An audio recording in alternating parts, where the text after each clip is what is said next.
Hey guys, Nikki here. I'm here today to do the first of 2 movie reviews for Dune. I'll include a link in the description below and maybe in the corner above if I think of it when I'm uploading this. For my book review, it is largely spoiler-free. I try not to ruin too much in the book. Again, it's a classic, or considered a classic. Many people have read it. The first review for Dune is the 1984 movie, which I was told was a mix of terrible and cult classic, and having now watched it, I 100% see where people were coming from. I believe this is the first attempt to convert the Dune book into a movie. I was interested to see how they do because Dune is a largely internal story, and movies don't do that well.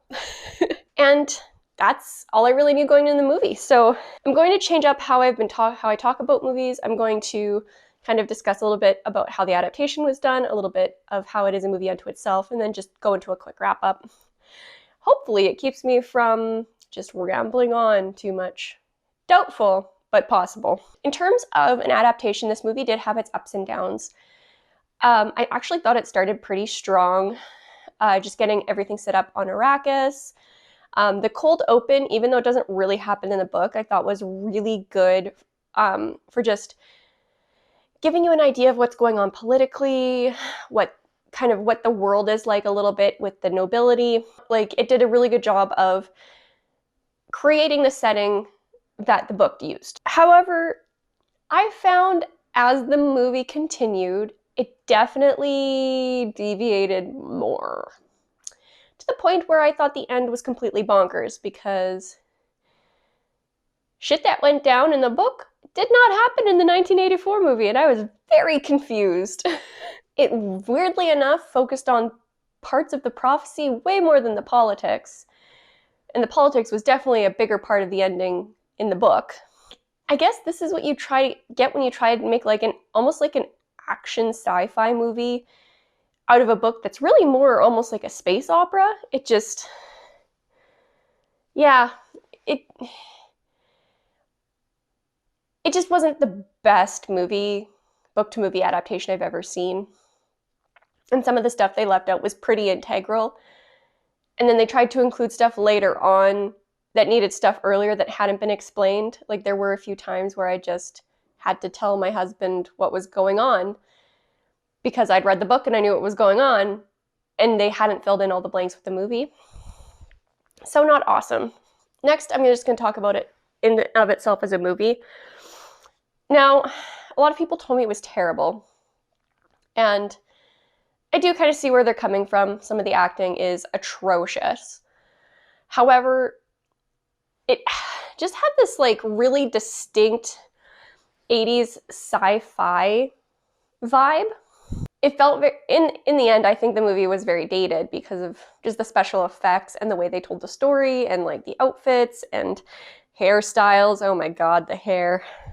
Then you get things like the pacing. The pacing, I think, was a lot better off in the movie than it was in the book. There were some things in the book, places in the book where it dragged a little bit because you were dwelling so much on internal monologues that the story wasn't really progressing. And because a lot of that was cut from in the movie, you just didn't really get it, which was kind of nice because it kept the story moving along a lot more efficiently. And kind of as I mentioned, there were a few things that weren't explained well, and then they tried to reference later stuff to the poor explanations. And I mentioned that as a fault in terms of the book to movie adaptation, but I also feel like it's kind of a fault within the movie, the movie unto itself, just because it was so discontinuous that my husband had trouble tracking certain things because it really wasn't well explained, or connections weren't really well explained, and it was just an issue overall, I think. As mentioned, some of the acting in here was atrocious. Some of it wasn't bad. I mean, I was shocked to see Patrick Stewart in this, and honestly, I didn't really recognize anybody else, but given how big he is now, it was a surprise to see him in something like this. Unless Dune was a huge movie when it came out, and I don't know that because it was before I was born. As I mentioned, the dated feeling of the movie really had a lot to do with the special effects. I've been told by a few people that they weren't even cutting edge effects for the time. This is really just like a spoiled millennial thing. There really were just a few things that I couldn't take just because of how dated they were, but I recognize that as watching a movie from 1984 in 2022. And I'm sure this is going to be just one last comment here about the actors. Overall, I think they did a pretty good job. However, I do think the person they got to play Paul looked a little bit too old. Like, in the beginning, he's supposed to be 15, so I get that because he goes from 15 to 18 very quickly as a time lapse that you need him to look older.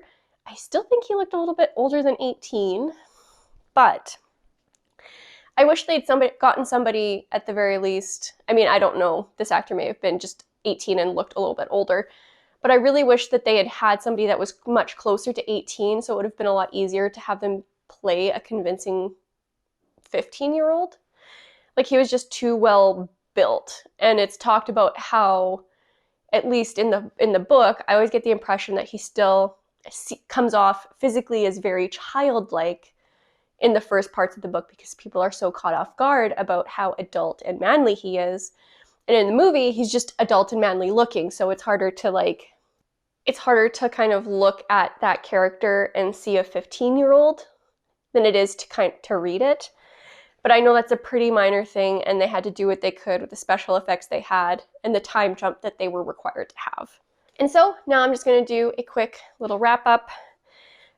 As a movie unto itself, I think the movie, it was about a 3 out of 5. I'm not going to watch it again, but it wasn't absolute trash.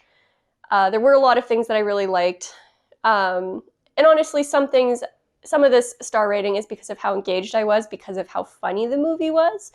Just because of how they did things or how dated things came off or like the way the dialogue was coming off because of how stilted it was. And the 80s vibe was really strong here. I know my husband watched this with me and he loved how 80s it felt. So there is that. If you like that kind of 80s vibe to movies, this is something to keep in mind when thinking about watching this. And then finally, the book to movie adaptation score. I'm going to give it a 2.5 out of 5 because, like I said, it did start off really strong in terms of adaptation, but it by about halfway through, it started deviating more and more and more as you got more and more involved with the Fremen. So like I said, it's not the worst adaptation. It just was by far not the best.